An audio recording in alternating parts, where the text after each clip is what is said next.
Poslije četvorodnevnog odmora na Brionima, sovjetski premijer Nikita Hruščov je zajedno sa predsjednikom Republike Josipom Brozom Titom brodom Galeb otplovio za Kopar. U Kopru je drugi Miha Marinko prvi poželeo dobrodošlicu i prijatan boravak dvojici predsjednika, njihovim suprugama i članovima pratnje. Dobrodošlici druga Marinka pridružio se ceo Kopar. Glavni grad Socijalističke Republike Slovenije, svečano okićen, sav u cveću, dočekao je visoke goste burnim poklicima Hruščov Tito, Hruščov Tito.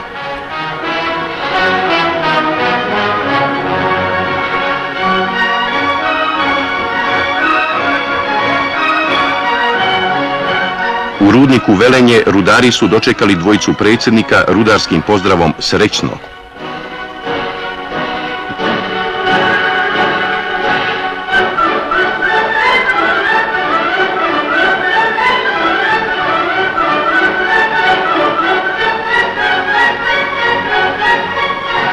Svetli trgovi i široke ulice novoga grada bile su nedovoljne da prime sve one koji su željeli da pozdrave visoke goste.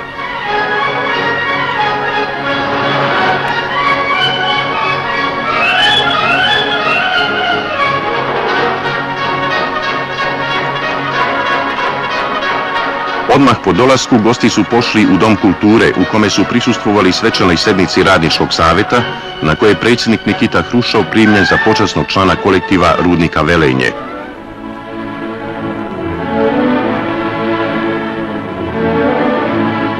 Dragi moji drugovi, draga braćo, rekao je drug Hruščov, veoma mi je prijatno što ste mi ukazali čast i proglasili me za počasnog rudara. I sam među rudarima proveo detinjstvo i mladost.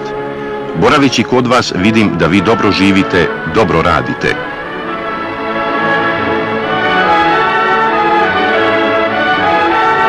Po izlasku iz doma predsjednik Hruščov je nasmijan pred oko 30.000 građana koji su ga burno dočekali, lako načinio skok preko kože. Time je odgovorio obavezi novoga rudara. Obraćajući se okupljenim građanima, predsjednik Tito je govorio o pozitivnim kretanjima u odnosima između Sovjetskog saveza i Jugoslavije.